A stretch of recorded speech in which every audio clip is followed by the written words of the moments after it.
Chemical equilibrium start किए हुए थे।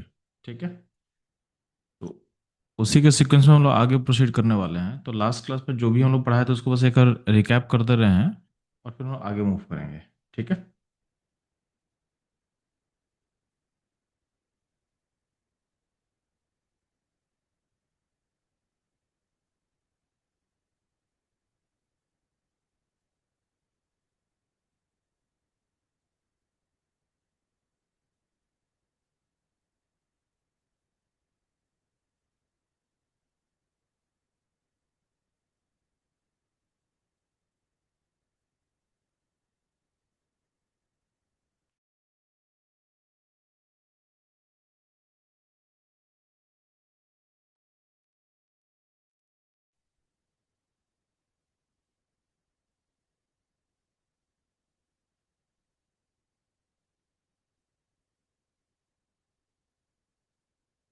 तो ये छोटा सा रिकैप करें बच्चों लोग कि लास्ट क्लास में हम लोग जो भी पढ़े थे उसमें इंपॉर्टेंट की पॉइंट क्या क्या था। ठीक है, तो लास्ट क्लास में हम सीखे थे कि जब भी कोई आपके पास रिवर्सिबल रिएक्शन दिया हुआ रहता है तो आपके सामने हम एक रिवर्सिबल रिएक्शन को लिख रहे हैं जहाँ पे मान लेते हैं कि ए बी आपका रिएक्टेंट है और सी डी प्रोडक्ट है। और अगर हम एज्यूम करते हैं कि बैलेंस इक्वेशन है तो बैलेंस इक्वेशन का जो कोफिशिएंट है उसको हम small a b c d मान लेते हैं। ठीक है, तो इस सिस्टम में अगर हम देखें तो इसका एक के इक्विलिब्रियम आप लिख सकते हो। इसका के इक्विलिब्रियम कैसे हम लोग डिफाइन किए थे बच्चों लोग, अगर आपको याद होगा तो इसका के इक्विलिब्रियम डिफाइन किए थे सी यानी प्रोडक्ट का जो भी कॉन्सेंट्रेशन होगा उसका पावर उसका कोफिशिएंट डिवाइडेड बाय रिएक्टेंट का कॉन्सेंट्रेशन टू पावर उसका कोफिशिएंट। ठीक, ये हमारा लास्ट क्लास में, ठीक है, लास्ट क्लास में केग्लो लिखना आपको सिखा चुके थे। तो इक्विलिब्रियम पॉइंट के कॉन्सेंट्रेशन को पुट करना है तो यहाँ पे जो भी कॉन्सेंट्रेशन पुट होगा वो पुट होगा एट पॉइंट ऑफ इक्विलिब्रियम। ठीक है, इक्विलिब्रियम पॉइंट कॉन्सेंट्रेशन को पुट करके आप के इक्विलिब्रियम को निकाल सकते हो। क्लियर रहेगा। अब के इक्विलिब्रियम का जो टाइप था, ठीक, तो के इक्विलिब्रियम के टाइप में एक था के सी और एक था आपके पास के पी। इन सब पर हम लोग डिटेल डिस्कशन ऑलरेडी कर चुके हैं, बस मैं रिपीट कर रहा हूँ ताकि अगर कोई बच्चे मिस कर चुके हैं तो उनको ज़्यादा दिक्कत ना हो। ठीक, तो अगर हम बात करते हैं के सी के पी क्या है तो के सी के पी भी के इक्विलिब्रियम का रिप्रेजेंटेशन का टाइप होता है। ठीक है, इसके अलावा और भी कुछ होता है बट हमारे सिलेबस में इन दोनों को पढ़ना है, तीन दोनों को हम लोग पढ़ेंगे पहले। ठीक, तो ध्यान है ना, इसको आपको नोट कर तो फटाफट नोट कर लो। बस मैं समराइज कर रहा हूँ, समराइज करने के बाद हम लोग आगे मूव करेंगे फटाफट। ठीक है, तो आई थिंक यार आप नोट कर चुके होंगे, तो मूव कर रहा हूँ मैं नेक्स्ट स्लाइड पे। तो ध्यान देंगे केसी जब भी हम लिखते हैं ना, तो केसी जब लिखते हैं तो उसमें अगर आपके रिएक्शन में अगर सॉलिड या लिक्विड होगा तो उसको नेगलेक्ट कर देते हैं। ठीक है, तो in expression of KC, in expression of KC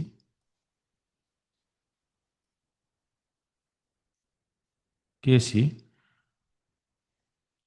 solid and liquid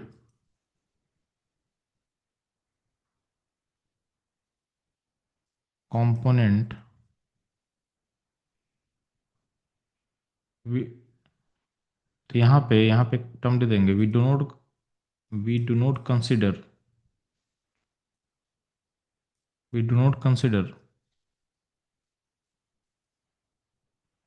solid and liquid component of reaction.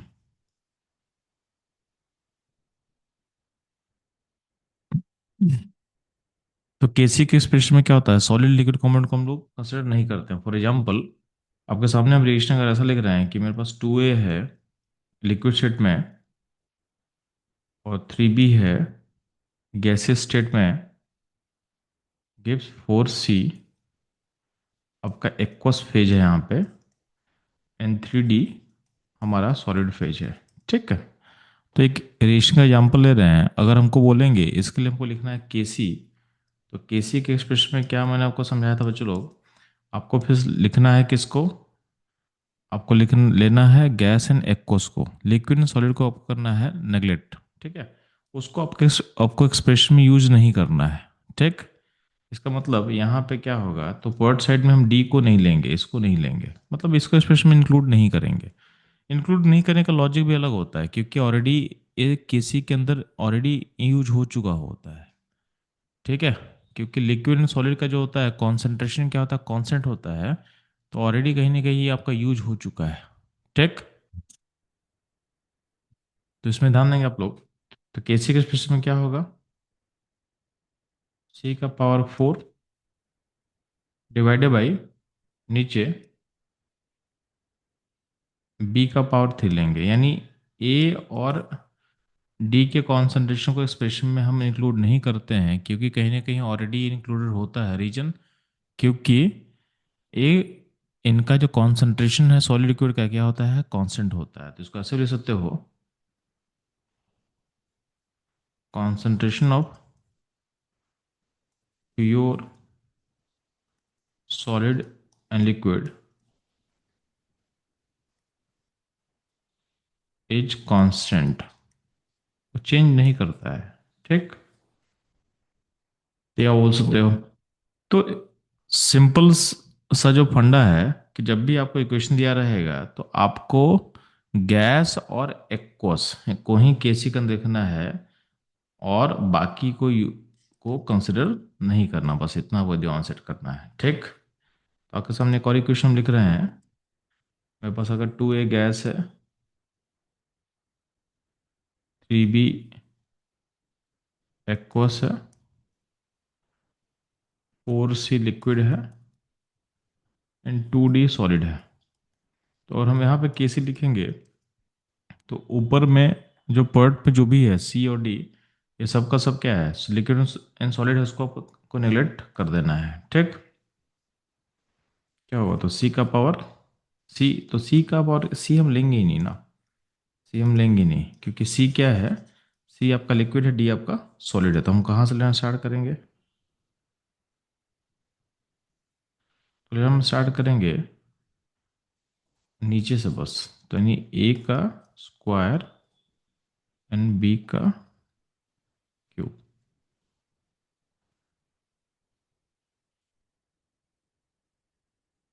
तो ये हो गया केसी का टर्म।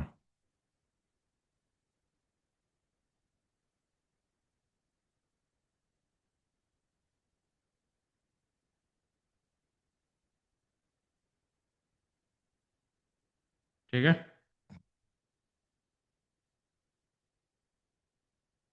सिमिलरली अगर हम बात करते हैं केपी का, तो केपी कब डिफाइंड था, तो ध्यान ना, तो केपी भी आपका इक्विलिब्रियम कांस्टेंट था in terms of partial pressure of gases. ठीक, तो अगर हम बात करते हैं केपी का, तो केपी का हम डिफाइन किए थे, जब आपके सिस्टम में गैसेस इन्वॉल्व रहेगा तो केपी हम डिफाइन कर किए थे। ठीक है, फॉर एग्जाम्पल अगर आपके पास 2A गैस है, 3B गैस है एंड गिव्स 4C गैस, तो इसके लिए हम केपी डिफाइन कर सकते हैं, जिसमें क्या होगा, केपी जो डिफाइन करेंगे in terms of partial pressure of gases होगा, तो प्रेशर ऑफ सी का power 4 divided by pressure of A का स्क्वायर प्रेशर ऑफ बी का क्यूब, यानी केपी जो कांस्टेंट है डिफाइन किया गया था in terms of partial pressure of gases, यानी गैसेस का जो प्रेशर है उसको यूज करके हम इसको निकाल सकते हैं। ठीक है, तो इस तरह से हम लोग केपी को निकाल सकते हैं। ठीक, अच्छा केपी जो है, केपी को कब हम डिफाइन नहीं कर सकते हैं, तो ध्यान ना, कि या फिर केपी डिफाइन कब होगा, तो बोला गया है केपी डिफाइन तभी होगा जब आपके रिएक्शन में सिर्फ गैसेस इन्वॉल्व होगा, या फिर गैसेस के साथ ऐसा टर्म होगा जो कि कॉन्सेंट्रेशन जिनका चेंज ना हो, यानी सॉलिड लिक्विड होगा। ठीक है, तो ऐसा बोल सकते हो कि KP defined for gaseous system और गैसियस सिस्टम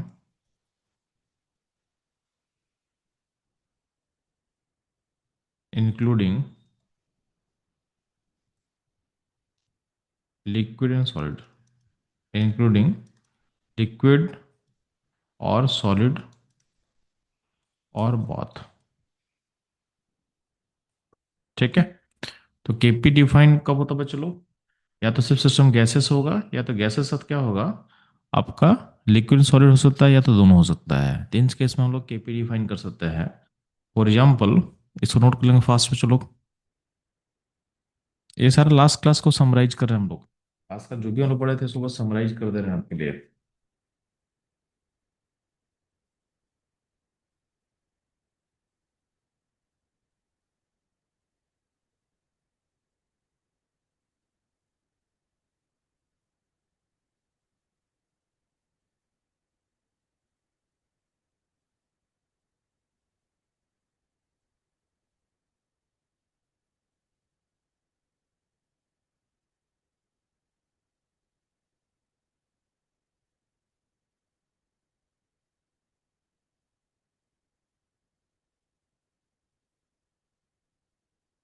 ठीक है, यहाँ तक नोट कर चुके हो गए। हम आगे मूव करेंगे हम लोग।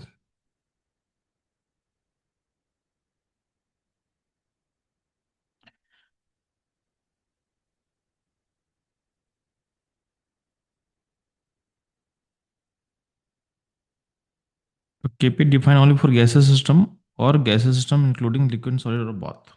ठीक,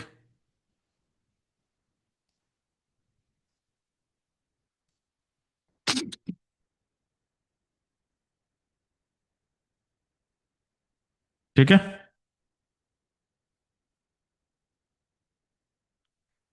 अगर मान लेते हैं आपके पास ऐसा सिस्टम हो जिसमें मान लेते हैं 2A गैस है, 3B लिक्विड है एंड 4C गैस है और D3D सॉलिड है, तो इसमें केपी कैसे डिफाइन होगा? इसमें केपी डिफाइन होगा इस तरीके से, क्या होगा बच्चों लोग, 4C था, गैस स्टेट था, तो सी सी का जो प्रेशर है,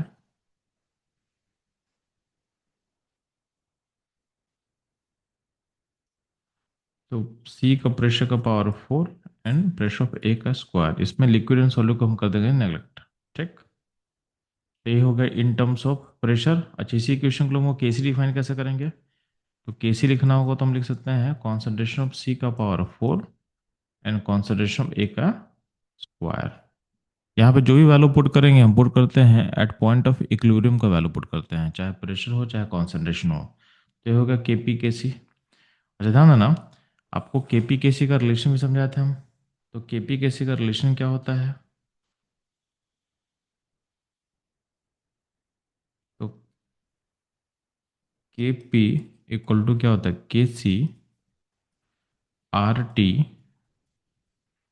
का पावर क्या होगा, डेल्टा एन जी। तो के पी इक्वल टू क्या होगा चलो, के सी आर टी का power delta N G. Delta N G basically क्या होता है, तो डेल्टा एन जी बेसिकली होता है गैसेस मोल का रेफरेंस, प्रोडक्ट में कितना गैस है माइनस रिटेन में कितना गैस होगा, सो डिफरेंस को बोला गया है आपका डेल्टा एन जी, यानी समेशन ऑफ प्रोडक्ट का gaseous moles minus summation of reactant का गैसेस मोल।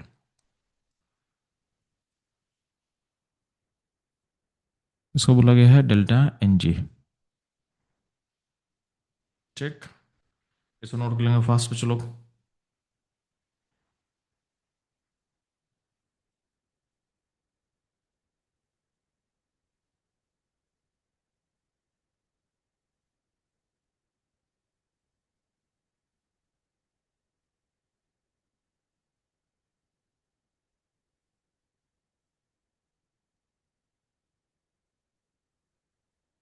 चलो, आपको हम नोट्स पे लेके चलते हैं कि डेल्टा एन जी का किस केस में क्या वो कैसे कैसे निकालना है।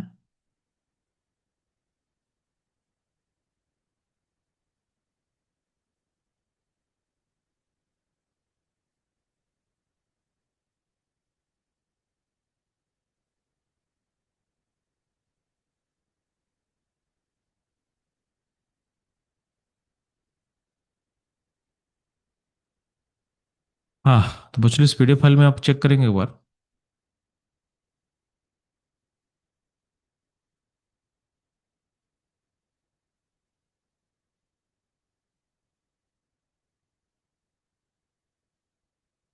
हम लोग को केपी केसी का रिलेशन निकला है। ठीक है, यहाँ पे कुछ क्वेश्चन दिया हुआ है, उसमें देखना केपी केसी का रिलेशन लिखा हुआ है।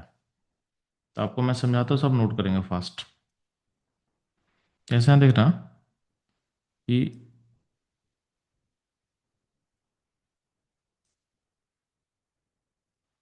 यहाँ पे पहला क्वेश्चन है N2 + 3H2 गिव्स 2 अमोनिया, सारा गैसेस है। तो इसका डेल्टा एन जी कैसे निकालेंगे? तो डेल्टा एन जी पहले को निकालना सिखाते हैं। तो डेल्टा एन जी इसमें जो होता है बच्चों लोग, यहाँ पे राइट में जो अमोनिया है, उसका कितना कोफिशिएंट है? 2। तो पॉट में 2 है बस। ठीक है, माइनस रिएक्टेंट में देखना, तो हाइड्रोजन के पास 3 है गैस बैलेंस इक्वेशन में, और नाइट्रोजन के पास कोफिशिएंट कितना? 1 है, उसको लिख लेंगे। तो 2 - 4 यानी -2 हो जाएगा इसका डेल्टा एन जी। तो यहाँ रिलेशन चेक करेंगे, के पी इक्वल टू के सी, आर टी का पावर क्या है? -2 लिखा हुआ आपको दिखेगा। ठीक, जिस इक्वेशन में जो आर टी है, तो आर टी वाले टर्म में जो टी होता है केल्विन में, और जो आर का वैल्यू होता है, इस वैल्यू को पुट करोगे 0.08 के आसपास। ठीक है, 0.08 पुट करना है, नॉर्मली इसी को हम पुट करते हैं। ठीक, अगले क्वेश्चन, अगले रिएक्शन को तुम चेक करो, तो कैल्शियम कार्बन का हीटिंग से बन रहा है CaO2। तो इसमें डेल्टा एन जी कितना होगा? तो राइट में बस CO2 गैस है, इसका कोफिशिएंट कितना है? 1 माइनस, यहाँ पे लेफ्ट में कोई भी आपका गैस नहीं है, तो उसको 0 बोल सकते हैं, ये 1 हो जाएगा। ठीक, PCl5 gives PCl3 and Cl2। तो राइट में कितना गैस है? 2 गैस है, लेफ्ट में क्या है? 1 गैस है। ठीक है, तो डेल्टा एन जी क्या हो जाएगा? पॉट में 2 गैस है, -1। तो डेल्टा एन जी क्या हो जाएगा? 1। तो बस आपको डेल्टा एन जी पता करना है। डेल्टा एन जी पता करने के बाद तो बाकी तो आप लिख ही सकते हो ना। ठीक, SO2 + ½ O2 गिव्स SO3। तो इसका डेल्टा एन जी कितना होगा बच्चों लोग? तो आपके पास क्या होगा? राइट में पॉट में 1 मोल ऑफ गैस है, लेफ्ट में कितना होगा? 1 + ½ -½ ठीक, क्लियर रहेगा। तो इसको आप नोट कर लेंगे फास्ट बच्चों लोग जल्दी से। तो आपको बेसिकली क्वेश्चन कैसे अटेम्प्ट करना है भी आपको समझाया जा रहा है। ठीक है, तो जल्दी से इसको आप नोट कर लेंगे फास्ट बच्चों लोग।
ठीक है, चलो तो यहाँ तक आप नोट कर चुके होंगे, तो मैं आगे मूव करता हूँ।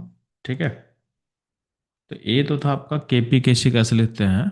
नेक्स्ट जो आपको सिखाना है कि अगर आप रिएक्शन में कुछ ऑपरेशन परफॉर्म करते हो, यानी दो रिएक्शन को जोड़ते हो, रिएक्शन में कुछ नंबर से मल्टीप्लाई करते हो, तो उसका इम्पैक्ट क्या पड़ता है आपके केकुलम में।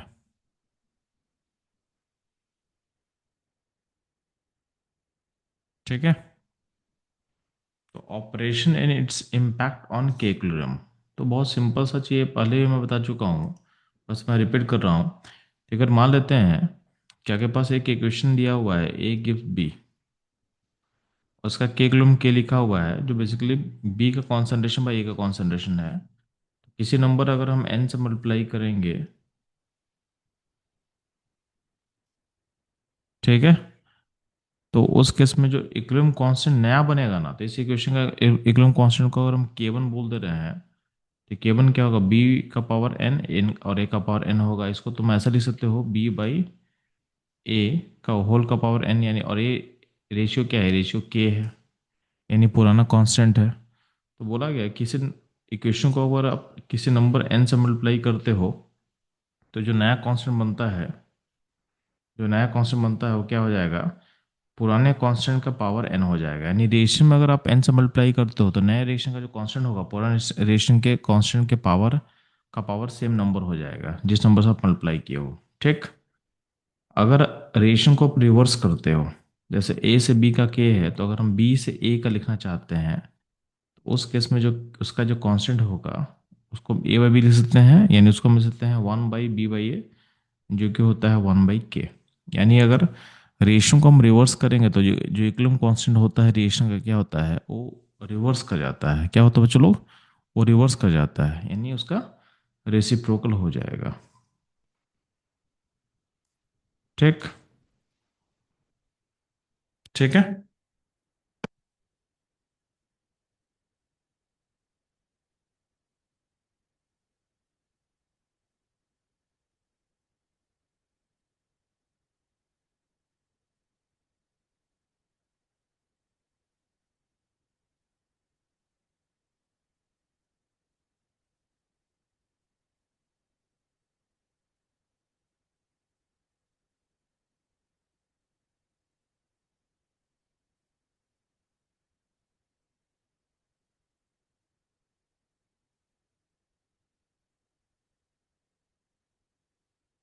ठीक है, ये हो जाएगा आपका 1/k, यानी, अच्छा, रेशियो को रिवर्स करेगा मतलब ये सोचोगे कि रेशियो को -1 से मल्टीप्लाई किया गया है। तो रिवर्स रेशियो को रिवर्स करने का सिंपल लॉजिक का मतलब ये होता है कि रेशियो को -1 से मल्टीप्लाई किया गया है, यानी जो पुराना कांस्टेंट का पावर क्या लेंगे, -1 लेंगे, तो आपका सेम आउटकम आपको दिखेगा। ठीक,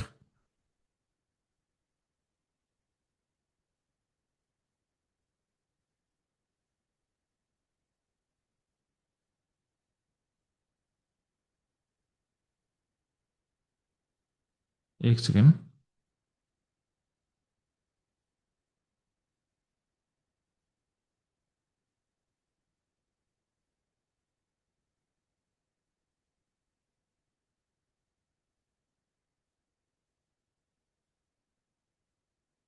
एक सेकेंड बच्चों लोग।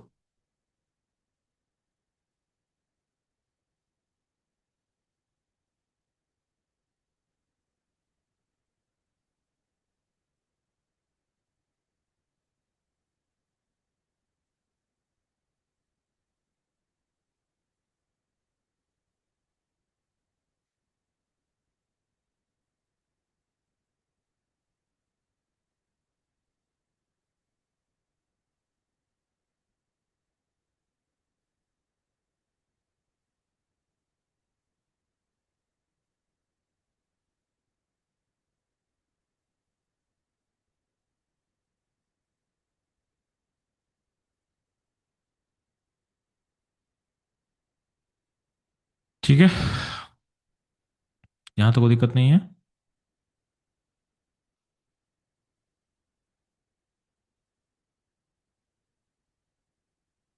ध्यान बच्चों लोग, अगर आपके पास अगर कोई रिलेशन दिया हुआ है ए से बी, उसका K1 कांस्टेंट है, और एक रिलेशन दिया हो C से D, उसका कांस्टेंट K2 है। ठीक है, एक कांस्टेंट K1 है, दूसरा कांस्टेंट क्या दिया हुआ, चलो K2 लिया हुआ है।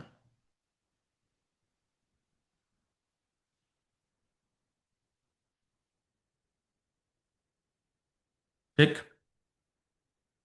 कांस्टेंट K1 एंड कांस्टेंट आपके पास K2 लिया हुआ है।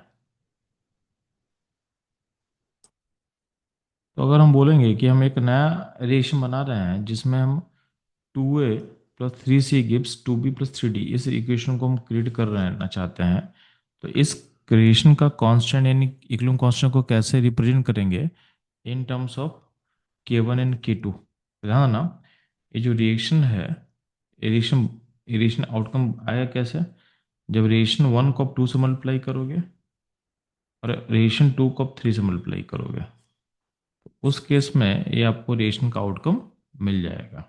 ठीक, फिर से रिपीट कर रहे हैं, रिएक्शन 1 को 2 से मल्टीप्लाई करोगे, रिएक्शन 2 को आप 3 से मल्टीप्लाई तो करोगे, तो आपको आउटकम यहाँ पे दिखेगा। ठीक, तो इसका अगर हम इक्वेशन लिखें ना, तो आपको दिखेगा यहाँ पे, जैसे इसका k अगर हम मान लेते हैं तो उसको क्या होगा, बी डी, अच्छा बी का डिवाइड में ए आएगा। अच्छा ओवरऑल क्या कर सकते हैं, इसको हम स्क्वायर कर सकते हैं, क्योंकि बी और ए दोनों का कोफिशिएंट 2 है, और डी और सी का ओवरऑल हम क्यू लिख सकते हैं। तो अब देखोगे बेसिकली के को लोग क्या हो गया, K1 का स्क्वायर इंटू K2 का क्यूब। तो हम अल्टीमेटली इस रेशियो को लाने के लिए हमको क्या करना पड़ेगा, रेशियो 1 को 2 से मल्टीप्लाई करना पड़ेगा, प्लस 3 इंटू रेशियो 2 करना पड़ेगा, तो मेरे को आउटकम मिलेगा। तो आपको ये समझाया गया है कि जब भी आप रेशियो को ऐड करते हो ना, रेशियो को ऐड करते हो तो उसका कांस्टेंट मल्टीप्लाई होता है।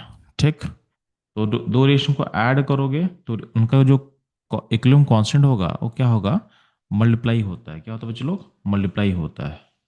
तो दो रेशियो को ऐड करने पे आपका कांस्टेंट क्या होगा, मल्टीप्लाई होगा। तो यहाँ देखोगे तो यहाँ पे जो रेशियो में हम ऐड का सिंबल दिया हुआ है ना, यहाँ पे देखो रेशियो ऐड मतलब यहाँ मल्टीप्लाई हुआ है, और जो भी कोफिशिएंट आप मल्टीप्लाई किए हो रेशियो को, जैसा 2 इंटू 1 है, 2 इंटू 1 है, तो उसमें सिंपली क्या किया गया है, तो यहाँ का जो 2 मल्टीप्लाई किया वो देखना K1 का पावर 2 लिया गया, और 3 इंटू 2 मतलब जो 3 मल्टीप्लाई किया वो पावर में आ जाएगा।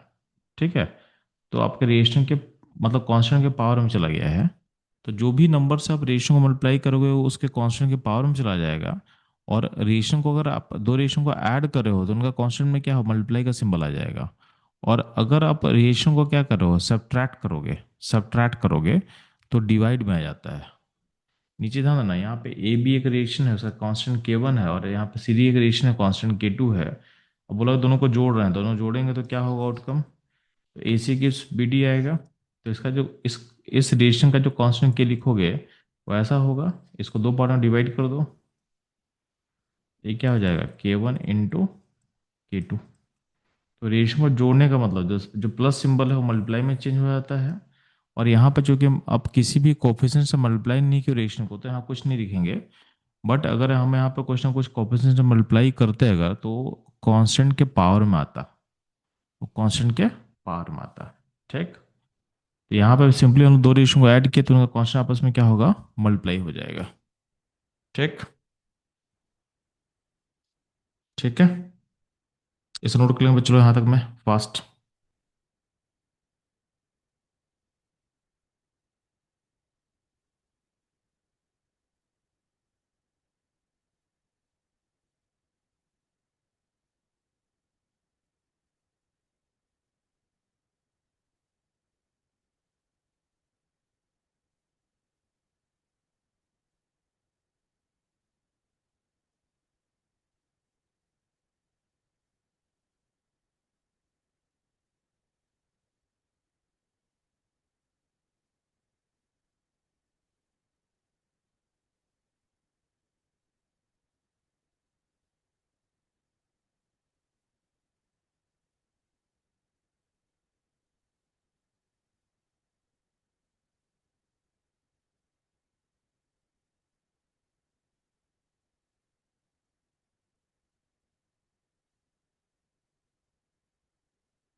ठीक है, यहाँ तक कोई दिक्कत नहीं है। अब इसी को थोड़ा सा हम लोग क्या करते हैं, अलग अलग सिचुएशन में एनालाइज कर लेते हैं।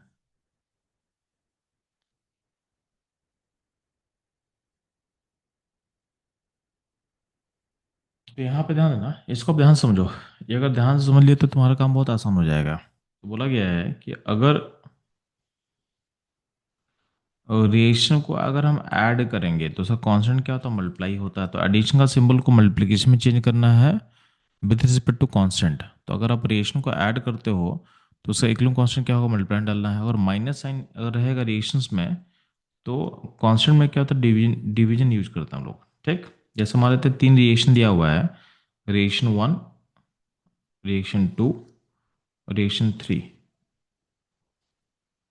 Reaction one, reaction two, reaction three. तो वन का जो कांस्टेंट है के वन है, टू का कांस्टेंट के टू है, थ्री का कांस्टेंट के थ्री है। One, two, three. ठीक,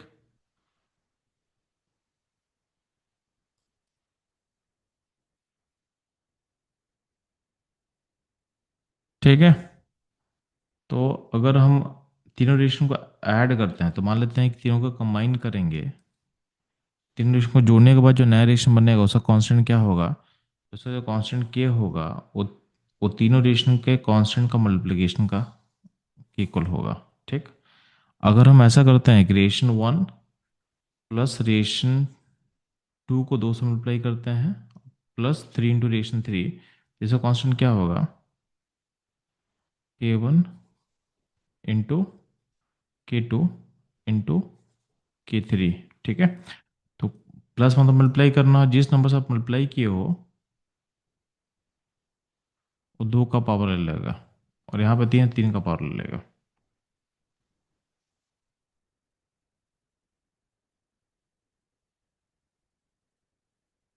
ठीक है,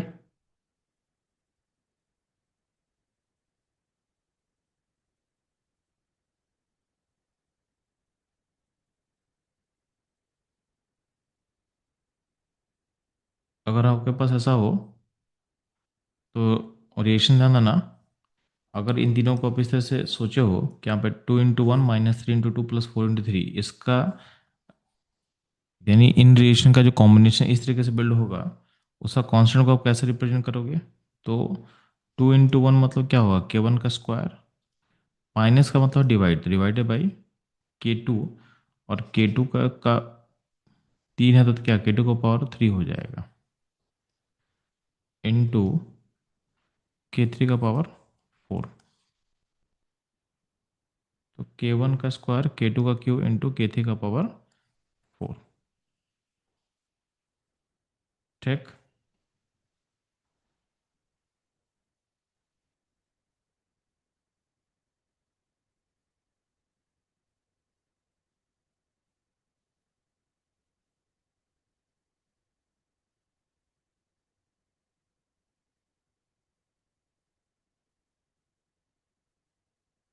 तो ये आपको समझ में आ चुका, तो यहाँ ध्यान देंगे।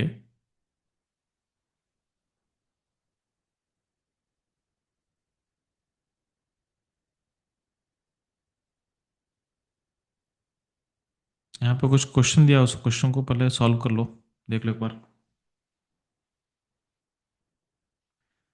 यहाँ देना, पहला इक्वेशन दिया हुआ C plus half O two give C O, ये पहला इक्वेशन आपके सामने है। और सेकेंड इक्वेशन क्या है, C O plus half O two give C O two. दो इक्वेशन दिया हुआ है और दोनों का कांस्टेंट दिया हुआ है, और बोला है कि इन दोनों का यूज करके मेरे को निकालना है C plus O two give C O two, इस रिएक्शन का इक्विलिब्रियम कांस्टेंट क्या होगा, ये हमको निकालना है। ठीक, तो ध्यान देना, अगर रिएक्शन ए और बी को हम इस रिएक्शन को मिलेगा कैसे, तो रिएक्शन ए और बी को आप ऐड करते हो ना, यानी पहला दो रिएक्शन को आप ऐड करोगे तो रिएक्शन को मिल जाएगा। इसका जो कांस्टेंट के इक्विलिब्रियम होगा क्या होगा, तो के इक्विलिब्रियम इक्वल टू क्या होगा, K one into K to हो जाएगा। ठीक, सिमिलरली नीचे में आपके पास कुछ इक्वेशन दिया हुआ है, A plus two B gives C, two C plus gives D, and D gives four E. यहाँ पे क्या है, कांस्टेंट के वन के टू के थ्री है।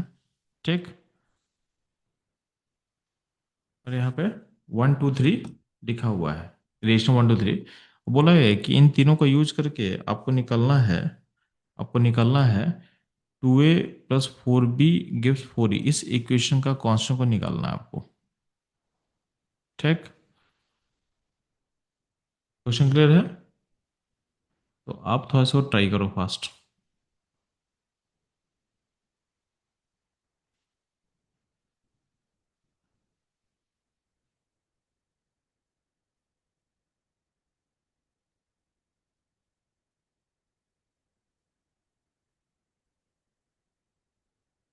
तो क्वेश्चन क्या है आपके पास, a+2b गिव्स c, यानी पहला इक्वेशन, ये आपका सेकेंड इक्वेशन, ये आपका थर्ड इक्वेशन। ठीक है, इन सबको यूज करके आपको केकलम निकालना है किसका, तो हमको इस इक्वेशन का जो बॉटम में मेंशन किया हुआ है 2a+4 इस इक्वेशन का वो केकलम पता करना है। ठीक, इन terms of k1 k2 and k3। 2 minute सोचो बच्चों लोग, फिर उसको हम लोग सॉल्व कर बताएंगे आपको, जल्दी फास्ट।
ठीक है बच्चों लोग, इस इक्वेशन में आप कैसे सोचोगे, ध्यान देना। अगर इस क्वेश्चन को सॉल्व करना है, ध्यान सुनना। तो यहाँ पे आपके पास ए का ऑप्शन 2 है, और यहाँ पे जो गिवन इक्वेशन दिया हुआ है 1 2 3, उसमें ए का ऑप्शन 1 में है 1। ठीक है, तो इसका मतलब रेशियो 1 को आपको 2 से मल्टीप्लाई करना पड़ेगा। ठीक, प्लस आपके पास बी का पास 4 है, तो यहाँ पे 2 से मल्टीप्लाई करोगे तो बी का पास 4 भी आ जाएगा। ठीक, और जो ई है आपके रेशियो में राइट साइड है, और रेशियो 3 में भी ई राइट साइड है, तो इसमें सिंपली है रेशियो 3 को आपको ऐड कर देना था। तो 2 × 1 + 3, वो रेशियो 2 में क्या करेंगे, तो मेरे पास ध्यान देना सी को हटाना है। तो यहाँ पर जब हम इक्वेशन को 2 से मल्टीप्लाई करते हैं तो यहाँ पर 2c होगा, और रेशियो 2 को इसमें ऐड करेंगे तो 2c क्या होगा, कैंसिल कर जाएगा। और रेशियो 2 को जब ऐड करेंगे तो डी भी कैंसिल कर जाएगा, यानी मेरा जो मेन रेशियो जो दिख रहा है वो आ जाएगा, यानी रेशियो 2 × 1 + रेशियो 2 + रेशियो 3। ये अगर आप काम करोगे तो ये आपको इक्वेशन मिल जाएगा। ठीक, तो इसका ये केकलम होगा, क्या होगा, k1 का square into k2 into k3। ठीक है, k1 का square into k2 into k3। ठीक,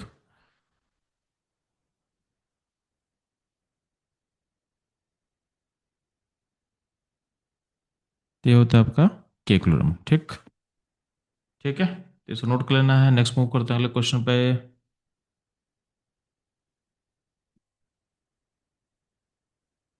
ठीक है, यहाँ तो कोई डाउट नहीं होना चाहिए आप लोग को।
ठीक है, यहाँ तो कोई दिक्कत नहीं है।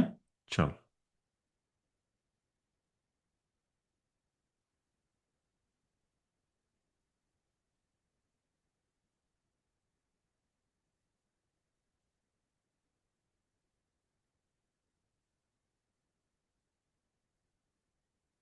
इसका एक ट्राई करना आप लोग। आपके पास चार इक्वेशन दिया हुआ है। 2a+4 gives 4b। इसका इस एडिशन 1 हो गया। एडिशन 2 नीचे है। 2b gives c।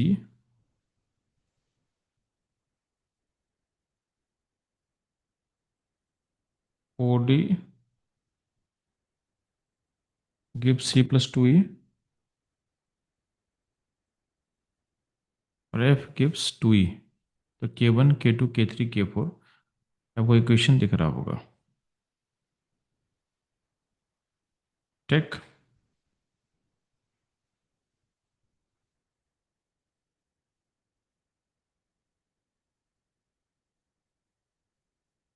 ठीक है,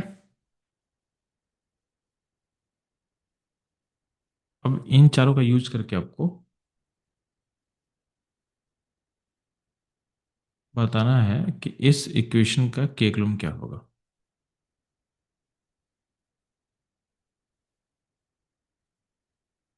ठीक है, तो आपको इन चारों का यूज करके बताना है कि नीचे जो इक्वेशन दिया हुआ ना, a+4d गिव्स f+2c, इसका केकुलम क्या होगा आपको बताना है। ठीक है, इस क्वेश्चन को नोट कर लो। और ये जो होमवर्क आप ट्राई कर लेना, हम लोग चलते हैं इस पर कुछ क्वेश्चन जो आपका एक्चुअल नीट जो जेई में आया हुआ है उसको थोड़ा सॉल्व कर लेते हैं। ठीक। ठीक है, बच्चों लोग फटाफट इसको नोट कर लेंगे।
तो यहाँ पे क्वेश्चन सॉल्व कर चुका हूँ, तो मूव करता हूँ। तो चलो बच्चों लोग क्वेश्चन पे। आपके सामने नीट का कुछ क्वेश्चन लिया हुआ है, सो पहले देख लेते हैं एक बार।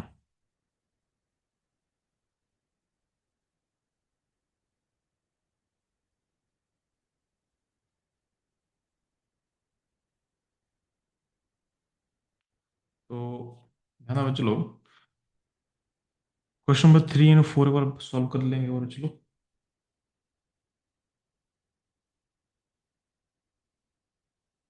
Question 3 and 4 and 7 number try करेंगे फास्ट, जल्दी फास्ट। क्वेश्चन 3, 4 एंड 7 ट्राई करेंगे।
ठीक है बच्चों, जल्दी से फास्ट ट्राई करेंगे इन तीनों क्वेश्चन को।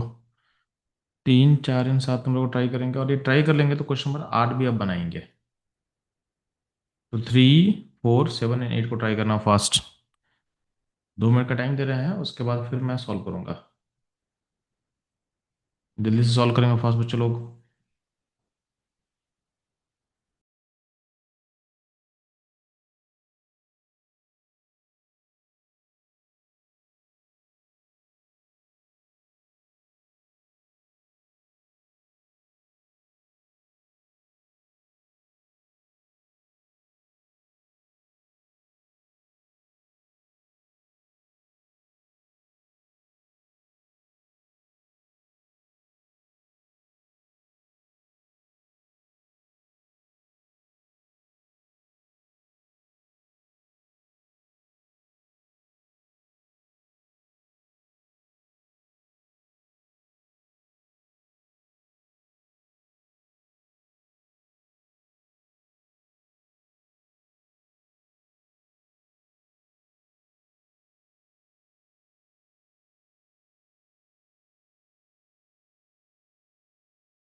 तो बच्चों लोग क्वेश्चन ध्यान देना, क्वेश्चन नंबर 3 में आपको कैसे सोचना है। तो अब देना, आपके पास 3 इक्वेशन गिवन दिया हुआ था, उसको यूज करके आपको इक्वेशन पता करना है ना। इसमें बस ध्यान देना, आपका जो यहाँ पे NO2 लिखा हो उसको आप NO कर लो, बेटर रहेगा। इसको NO कर लो। ठीक। तो आपका जो, आप क्या करोगे। हम्म, आपके पास यहाँ पे 3H2 दिख रहा है राइट में, तो अब H2 कहाँ पे, रेशन थर्ड में है।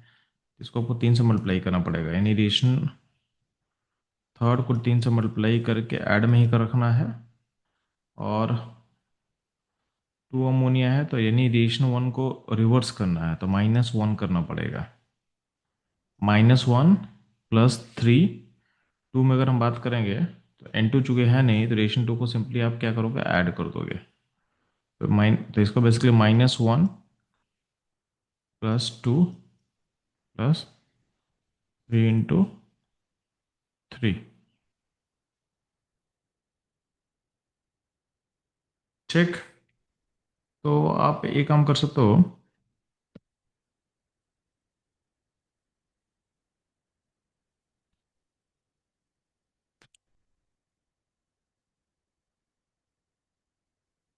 तो यहाँ पे क्या होगा, A2 A3 का पावर 3 डिवाइडेड बाई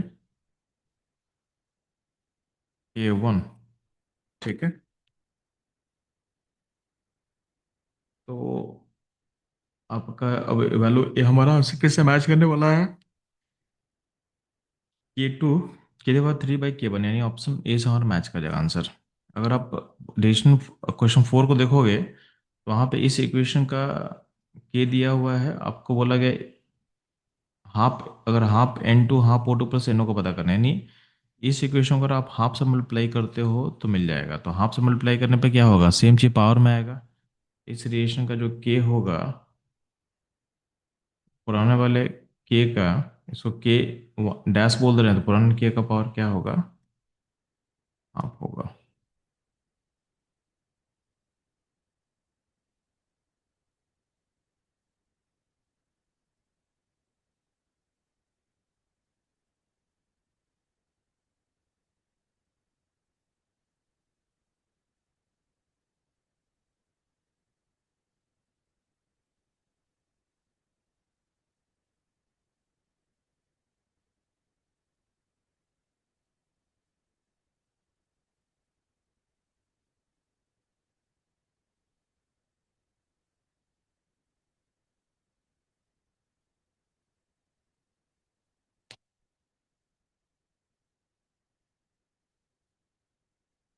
ठीक है।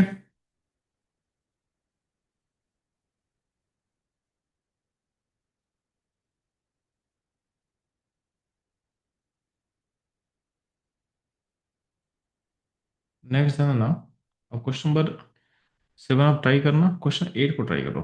8 अच्छा क्वेश्चन है, उसको ट्राई करेंगे। अच्छा 8 में आपको हिंट मैं दे दे रहा हूँ।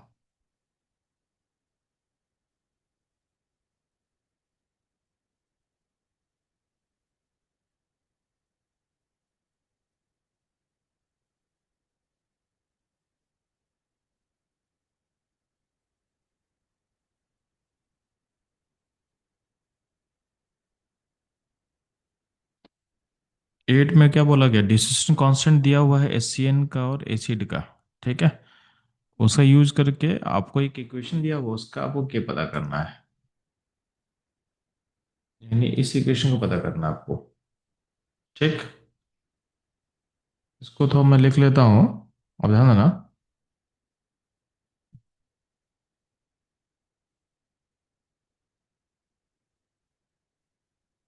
तो यानी HCN डिसोसिएट करें तो क्या बनेगा, H+Cn-, इसे कांस्टेंट को हम K1 बोल रहे हैं। ठीक, K1 का वैल्यू दिया हुआ है। सिमिलरली CH3COH का डिस्ट्रीब्यूशन कांस्टेंट दिया हुआ है। यहाँ पे क्या होगा, H+N CH3CO-।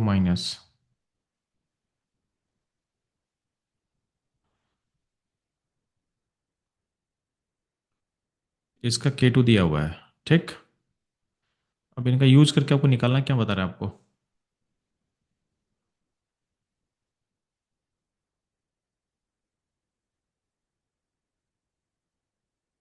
तो एसिटिक एसिड 1.5 10⁻⁵ दिया हुआ है, ये दिया हुआ है। ठीक है।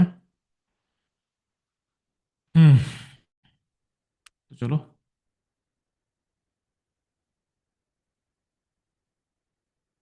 ये दिया हुआ है आपके पास 4.5 10⁻⁻⁰ और ये वाला दिया हुआ 1.5 10⁻⁻⁵। इसका यूज करके रिएक्शन 1 2 हम बोल सकते हैं इसको हम। अब इसका यूज करके हमको रिएक्शन चाहिए जहाँ पर CN- plus acetic acid gives SCN plus CH3CO-। इसका क्या आपको पता करना है। ठीक है, इसको निकालेंगे फास्ट बच्चों।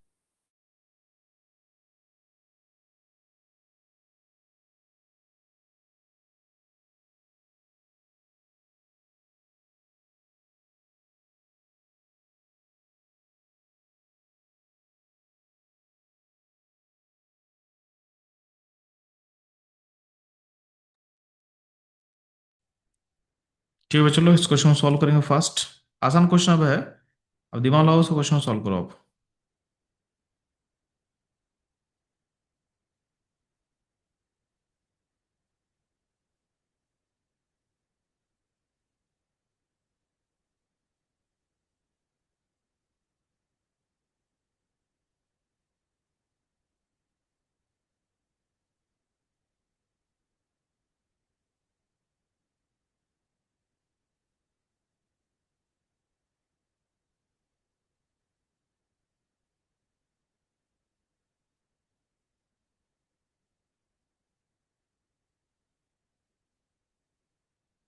जल्दी से फर्स्ट चलो रिस्पॉन्ड करेंगे।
ध्यान देना, ऐसे बहुत सिंपल सोच लो।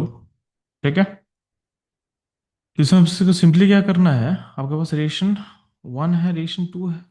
ठीक, तो इसमें आप करोगे क्या,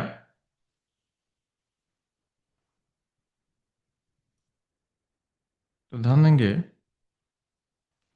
आपके CN यहाँ पर राइट में है, इसको लेफ्ट में लेके आना, तो क्या करना है 2 - 1 कर देना है। तो रिएक्शन 2 - 1 अगर हम परफॉर्म करते हैं तो इक्वेशन हमको मिल जाएगा, इक्वेशन हमको मिल जाएगा।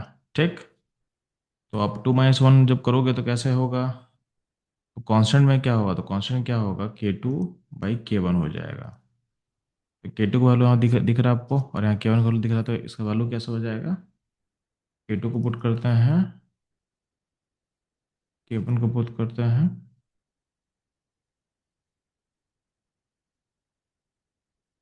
1/3 10^5 हो जाएगा, 10/3 10^4 होगा, 3.33 10^4 हो गया। ठीक।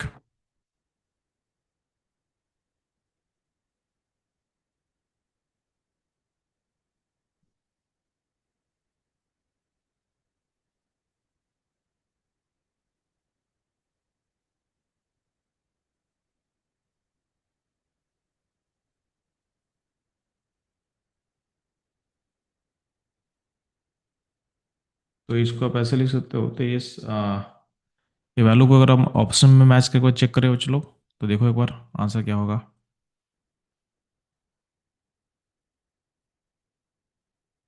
ठीक।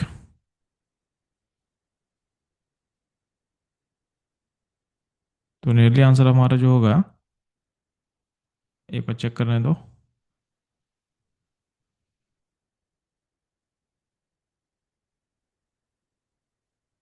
हम्म। K2 ओपन होगा, K भी नीचे, ठीक है, सही है। हाँ, तो ये आंसर जो है बी से मैच कर जाएगा, सॉरी ऑप्शन सी से मैच करेगा हमारा। ठीक।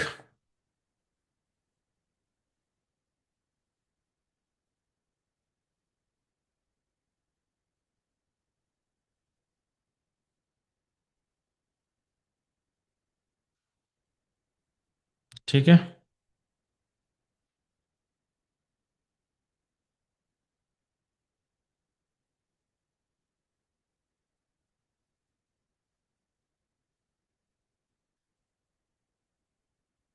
क्वेश्चन बच्चों लोग 11 और 12 सॉल्व कर लेंगे। 11 और 12 क्या होगा, सॉल्व करेंगे फास्ट।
तो ध्यान बच्चों लोग, क्वेश्चन नंबर 11 में क्या करना आपको ध्यान सुनना।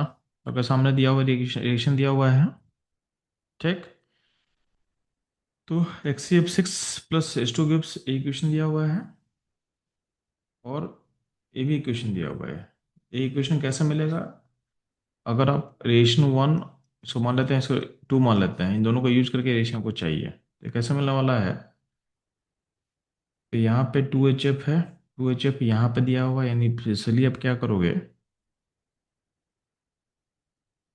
2-1 करोगे तो मिल जाएगा मेरे को, ठीक।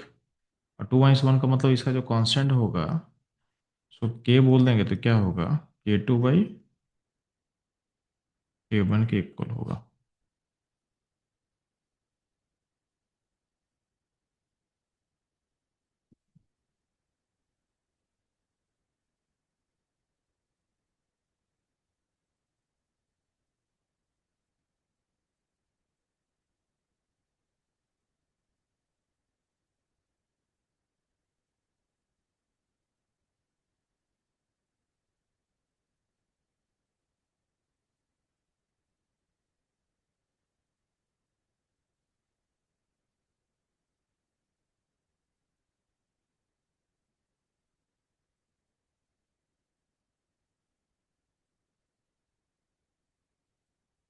ठीक है, K2/K1 के इक्वल होगा। अगला देते हैं क्वेश्चन नंबर 12।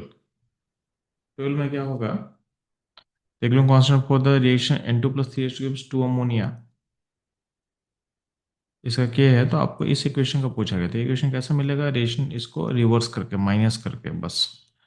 तो इसका कांस्टेंट क्या होगा, 1/K हो जाएगा, क्या हो जाएगा, 1/K हो जाएगा। रेशन रिवर्स का मतलब पावर -1 में लेके जाना है, ठीक। इसमें कोई दिक्कत है यहाँ तक में?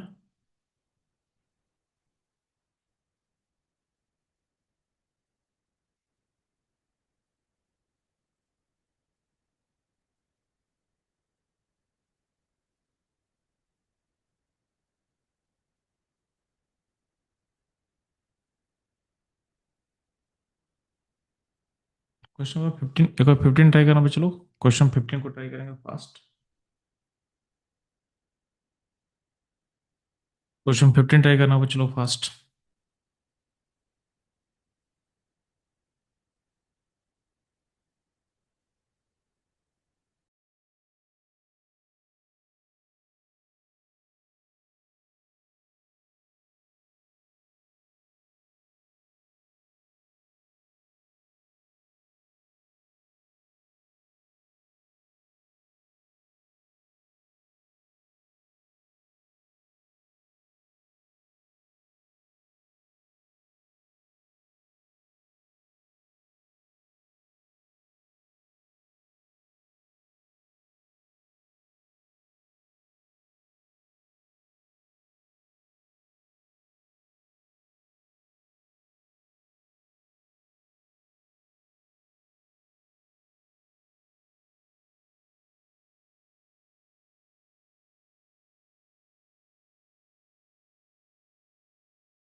तो चलो क्वेश्चन नंबर अगर हम देखते हैं 15 में कैसे सोचना है। तो 15 क्वेश्चन आपके सामने एक रिलेशन दिया हुआ है, 2a + b गिव्स 3c/d। उसमें बोला गया है कि आपका स्टार्टिंग का जो कॉन्सेंट्रेशन ए और बी का है 1 मोलर है, और जब इक्विलिब्रियम रीच कर चुका है तो उसमें कॉन्सेंट्रेशन जो डी का मेजर कर रहे हैं वो 0.25 किया गया है। तो इस आपके पास इस इन्फॉर्मेशन का यूज करके बताना है कि इक्विलिब्रियम का एक्सप्रेशन कैसे आपका होगा। ठीक, चलो ध्यान से देखते हैं लोग।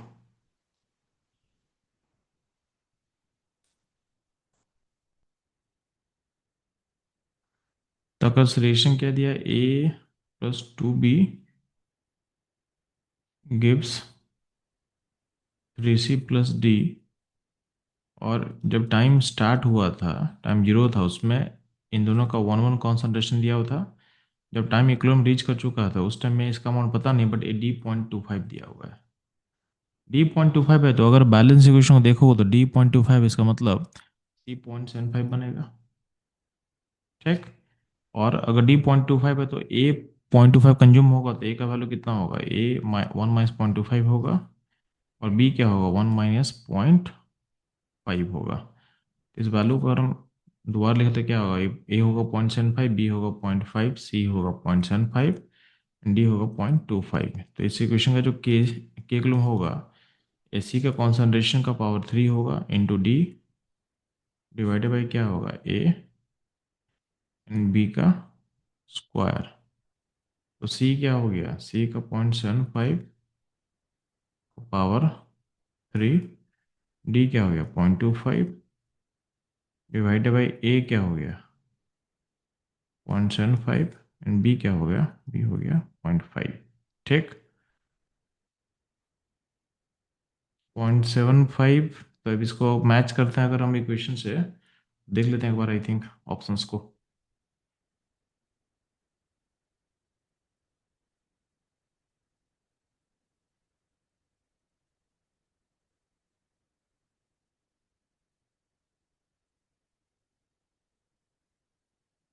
हमारा जो ऑप्शन जो है मैच करेगा 0.75, 0.25, 0.5, 0.75। बी का स्क्वायर था, हाँ बी का स्क्वायर था। ऑप्शन, तो यहाँ पे बी बी का 0.5 बचा है, ए का। अच्छा, यहाँ पे हम लोग इक्वेशन थोड़ा सा गलती लिख दिए थे, तो इक्वेशन थोड़ा चेंज कर लेंगे तो हमारा आंसर मैच कर जाएगा। इक्वेशन में 2b हम लोग लिख चुके थे ना, कोई दिक्कत नहीं है। आप इसको मतलब मैच एक्सप्रेशन तो मैच ही कर जाने वाला है, इसको आप ए कर दो, इसको आप बी कर दो। ठीक है, तो मैच कर जाएगा ऐसे भी। एक 0.75 होगा, एक 0.5 का स्क्वायर होने वाला है। ठीक है, ए का। हाँ, अब मैच कर जाएगा। तो नीचे में 0.75 होगा, 0.5 का स्क्वायर होगा, तो ऑप्शन जो है बी हमारा आंसर मैच करेगा।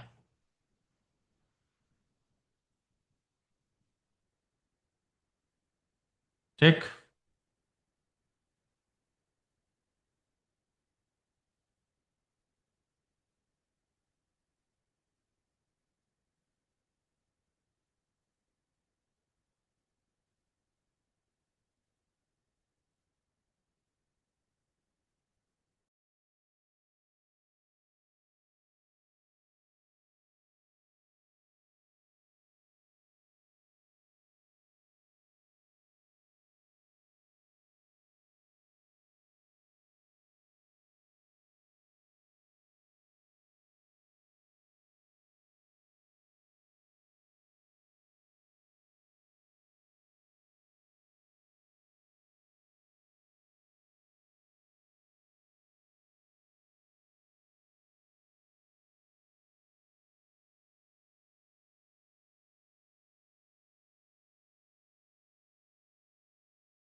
बच्चों लोग, ये था हमारे साइड से आज का सेशन।